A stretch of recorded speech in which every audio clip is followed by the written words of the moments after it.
जो सत्ता में बैठे हैं उन्हें तुम्हारे मरे हुए लोगों का आंकड़ा कोई मायना नहीं रखता। तुम पे लाठीचार्ज हो गया और 150 लोग सीरियस हो गए, कोई फर्क नहीं पड़ता किसी को। फर्क पड़ता है जब विधानसभा में आंकड़ा पूरा नहीं होता। इसलिए विदर्भ के लोगों को मैं बार बार कह रहा हूं, आज मैं फिर कह के जा रहा हूं, मंच बहुत नाराज होगा मुझसे। नाराज क्योंकि मैं ऐसा यहाँ बुलाया नहीं गया हूं, मैं आया हूं। मैं वो पत्रकार हूं, मैं जहां भी जाता हूं तो मैं बोलता हूं मैं ट्रेन से जाऊंगा टिकट तो, और मुझे मानधन भी चाहिए बोलने का, क्योंकि मेरा काम है बोलने का। मेरा घर में मेरा टिकट अपना खुद के खरीद के आया हूं, इसका अपने पैसे से आया हूं। सुबह 3 बजे उठ के बैठा हूं फ्लाइट में, तब जाके कार्यक्रम कर रहा हूं। इसके बाद मैं शाम को वापस जाऊंगा। ये आया हूं क्योंकि मैं इस घर का बेटा हूं। मेरा काम है, अपने एक ताकत बन के खड़े हो जाओगे। 8 में से 50 विधायक जिस दिन आपके होंगे, 50 आमदारों का गुट आपका अपना होगा। उस दिन आपको पूछा जाएगा कि आप क्या चाहते हो, बताइए, आपको समर्थन चाहिए। तब हम बोलेंगे सबसे पहला प्रस्ताव यह होगा कि हमारा विपद अलग होगा, तब रिजल्ट मिलेगा। झारखंड देखिए कैसा हुआ, झारखंड के लिए क्या संघर्ष हुआ, जरा जाके पढ़िए जरा। उत्तराखंड में कितना खून बहाया, जाके देखिए आप। राज्य ऐसे नहीं बनते, प्रेस कॉन्फ्रेंस से अधिवेशन से नहीं बनते। तीसरा अधिवेशन है, पहले 2 अधिवेशन हो गए। 2 अधिवेशन में ऐसा क्या हुआ, क्या राजकीय प्रस्ताव पारित हुए, और उस प्रस्ताव पे पूरे साल भर क्या काम हुआ?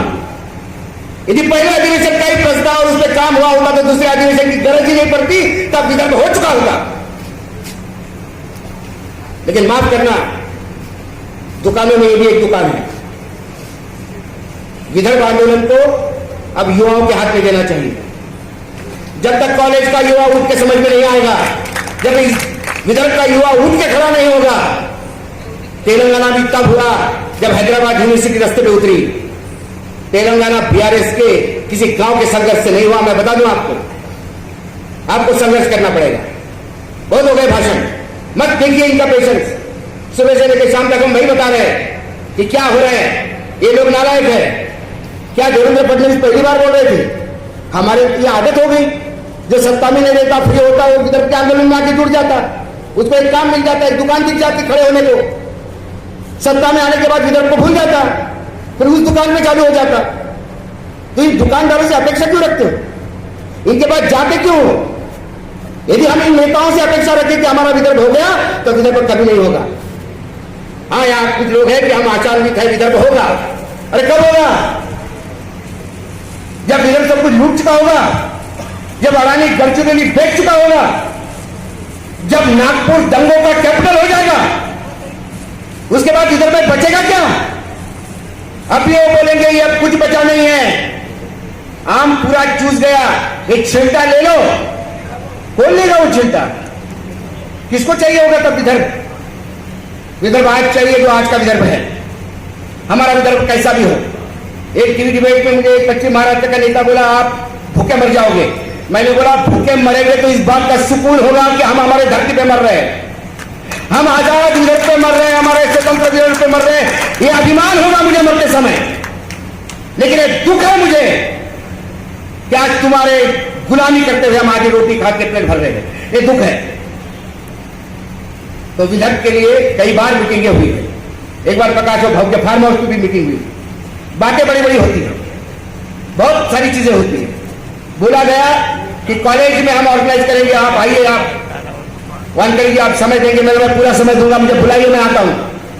उस बात को 1.5 साल हो गया। एक बार मैं चंद्रपुर में किसी काम के लिए गया तो उसके पास के एक गांव में जो तेलंगाना का बिल्कुल लग के है, वहां मुझे बोला गया भाषण करने जाओ। तो मैं गया, 50 किलोमीटर दूर जाके मैंने भाषण दिया। मैंने ये नहीं देखा कितने बच्चे थे, लेकिन आपको ये काम करना पड़ेगा। उसके बाद तो किसी ने नहीं बुलाया। अब प्रकाश भाव ने मुझे बोला कि, मैंने बोला भाव क्यों बुला रहे हो मुझे? बहुत सारे लोग आपको गाली देंगे, किस आदमी को तुमने बुलाया? क्योंकि मैं सच्चा बोलता हूं और सच्चाई कड़वी होती है। क्यों चुनाव नहीं लड़ना? और चुनाव लड़ने वाले नेता क्यों अपने पार्टी में लड़ते, क्यों विदर्भ के मंच पे नहीं लड़ते? सवाल है आज मुझे मंच से, क्यों नहीं? क्यों प्रकाश भाव हम कांग्रेस और बीजेपी से टिकट मांगे? क्यों हम हमारा मंच नहीं खड़ा करेंगे? काशीनाथ बहुत बड़ी बात कह के गए, और काशीनाथ ने सिर्फ बोला नहीं है, काशीनाथ ने करके दिखाया। पहला चुनाव हारने का, दूसरा चुनाव हराने का, और तीसरा चुनाव सत्ता पाने का। आज हमने एक चांस खो दिया। मैं बार बार कह रहा था कि सारे विदर्भ की सीटों पर खड़े हो जाओ। अरे 1000 वोट मिलेंगे, 2000 वोट मिलेंगे, हार जाएंगे। 5 साल मेहनत करेंगे, अगली बार हरवाने लायक बनेंगे और तीसरी बार हमारी सत्ता होगी। लेकिन हम चुनाव वाले के बाद नेताओं के पीछे भागते हैं, पैकेज मिलता है, तू विदर्भ वाला है, तेरे को इतना देता हूं, तू आ जा मेरे साथ, हम उसका झंडा उठा चले जाते हैं। हमारे नेता कभी कांग्रेस वाले को मिलते, बीजेपी वाले को मिलते, हमको टिकट चाहिए। क्यों टिकट चाहिए भैया? आप उन्हीं पार्टी से जाकर टिकट लोगे तो क्या विदर्भ की लड़ाई लड़ पाओगे? विदर्भ की लड़ाई वही लड़ते हैं जो बेकाम होते हैं। नेताओं ने आपका नेतृत्व खुद खड़ा करना होगा। वर्तमान में नेता है, उनको आप विसर्जित करो, बहुत हो गए। और मैं आज भी कहता हूं, छोड़ दीजिए, युवा उठाइए सामने, मंच बनाइए, विदर्भ की लड़ाई सामने रखिए। ये तुम्हारा भाई दिल्ली से आके तुम्हारा साथ देगा, नहीं दिया तो 2 बाप की औलाद कह देना। लेकिन मुझे लड़ने वाले चाहिए, मुझे फोटो छपवाने वाले नेता नहीं चाहिए। आज मातृशक्तियां बैठी हुई है, आप चाहे तो क्या नहीं कर सकते। आप भविष्य गढ़ते हैं, देश के भविष्य को जन्म देते हैं। आने वाला भविष्य ऐसा होना चाहिए कि बच्चा बचपन से कहे कि मेरा विदर्भ बालक क्यों नहीं। आज हमारे स्कूल में जाके बताइए विदर्भ बालक क्यों चाहिए, जरा बता। 2 बच्चे भी बोलने के लिए तैयार नहीं है। ये हमारा जनजागरण है, ये वार्षिक त्योहार हो गया। अधिवेशन पे आके ही लोग बोलते हैं, अधिवेशन पे मिलते हैं, जाके एक दूसरे से हेलो कहते हैं, फोटो खींचते और निकल जाते हैं। ये अधिवेशन नहीं होता। अधिवेशन वो होता है कि जहां से जाओ एक मशाल लेके जाओ और उस मशाल से गांव गांव आग लगनी चाहिए, वो आग चाहिए। नहीं तो कोई मतलब नहीं है, कितना भी करिए, कुछ भी करिए, ये ऐसे ही अधिवेशन होते रहेंगे। 10 अधिवेशन बाद भी हम कहेंगे कि एक दिन आएगा कि हमारा विदर्भ होगा। वो दिन कब आएगा ये पता नहीं। हमारे बच्चे के बच्चे भी ऐसे ही आएंगे, विदर्भ के सेशन पे बोलेंगे कि विदर्भ होगा, और ऐसा ही चलता रहेगा। एक शायर का शेर है, वो वक्त गुजर गया जब मुझे तेरी आरजू थी, वो वक्त गुजर गया जब मुझे तेरी आरजू थी, अब तू खुदा भी बन जाए तो मैं सदका ना करूं। एक समय है कि आज मुझे तेरा इंतजार है, आज मुझे विदर्भ चाहिए। एक समय ऐसा आएगा विदर्भ तो बनेगा, लेकिन विदर्भ में होगा कौन? लाशें, बैरन, खाली पड़ी जमीन, विदर्भ में होगा कौन? यदि वर्तमान में विदर्भ को नहीं बचाया जाएगा तो आज 2 सीटें गई, अगले अधिवेशन में हम 2 सीटें और जोड़ देंगे। फिर आप कहना कि 4 सीटें कम हो गई, 60 रहेंगी, फिर अगले अधिवेशन में 2 जाएगी। ऐसा ही कहते रहना। हम बच्चों को नहीं बोल सकते। अभी यहां बात होगी यूपीएससी की, मैं बताता हूं, उत्तर यूपीएससी की एग्जाम होती है, आईपीएस आईएएस की। उठा के पेपर देखिए आईपीएस यूपीएस के, कितने बिहार पे सवाल होते हैं? पूरे यूपीएससी के पेपर में 2% बिहार पे सवाल नहीं होते, और यूपीएससी पास होने वाले लोगों में 60% बिहार के लोग होते हैं।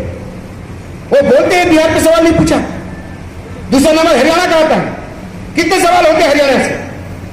हमारे यहां पढ़ने की, कंपटीशन करने की स्थिति नहीं है। आज किस गांव में, किस स्कूल में यह बताया जाता है कि एमपीएससी भी है? कितने बच्चों को मालूम है? कॉम्पिटिटिव एग्जाम्स होती है बैंक के, कितने लोगों को मालूम है? क्या सूचनाएं हैं?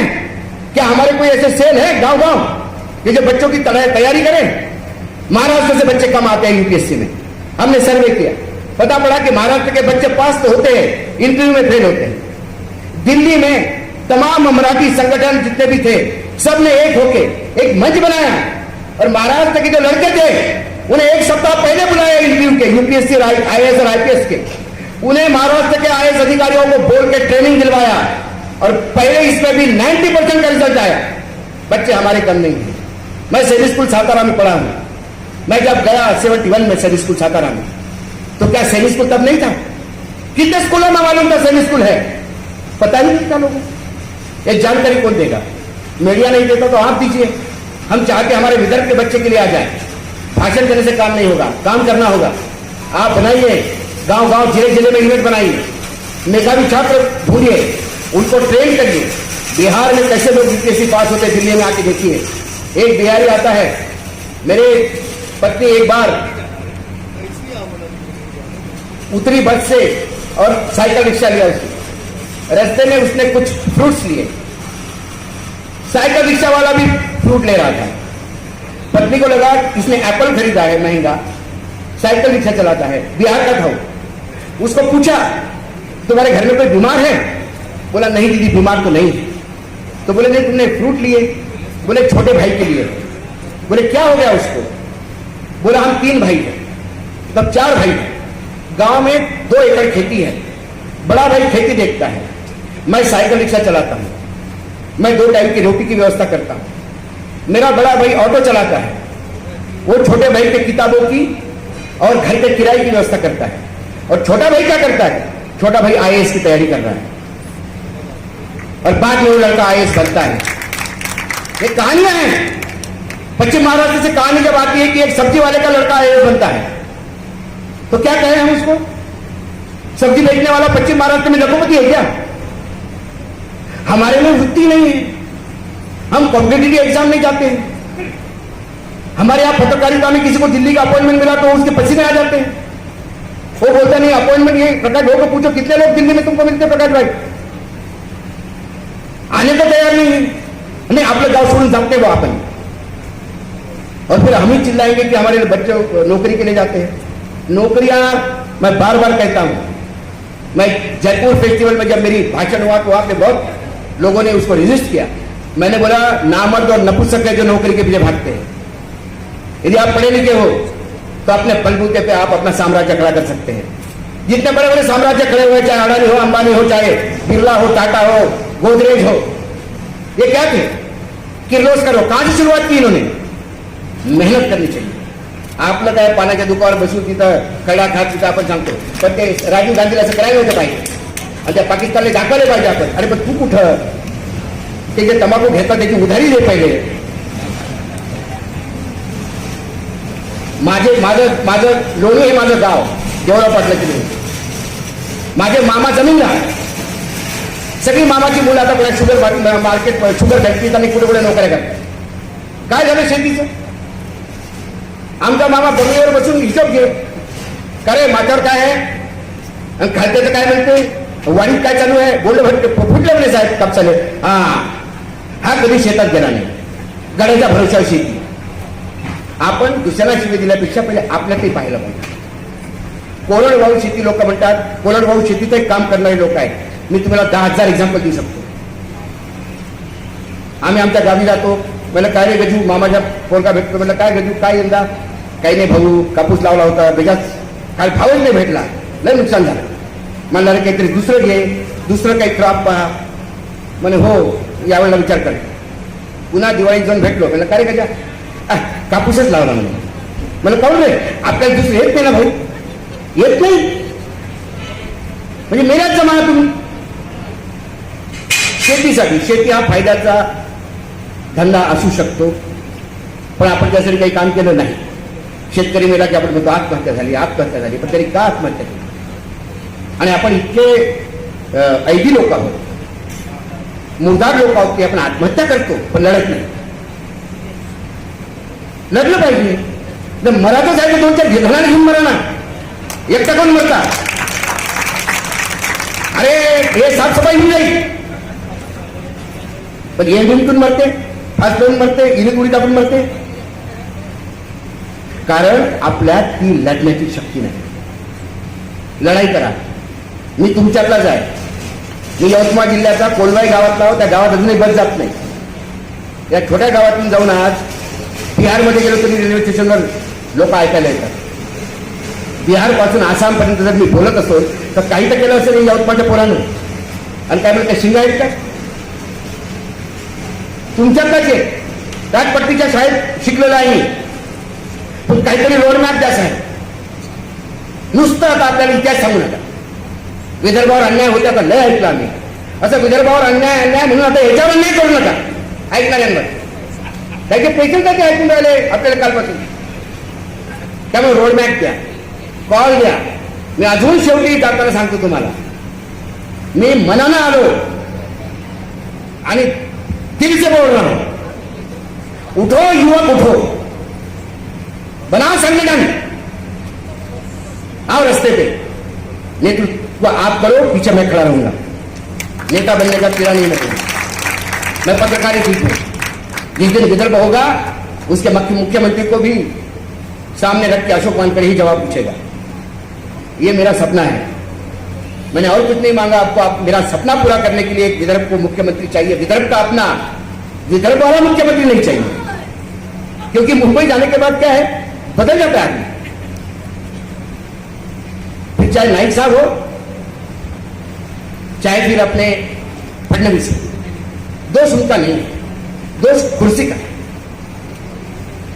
तो मेरी बात यदि आपको बुरी लगी होगी किसी को, तो जितनी भी गालियां देनी है मुझे और प्रकाश भौर को दो, क्योंकि उनके कहने पे मैं आया, और अच्छी लग गई हो तो आप सबसे आशीर्वाद। धन्यवाद। जय विदर्भ।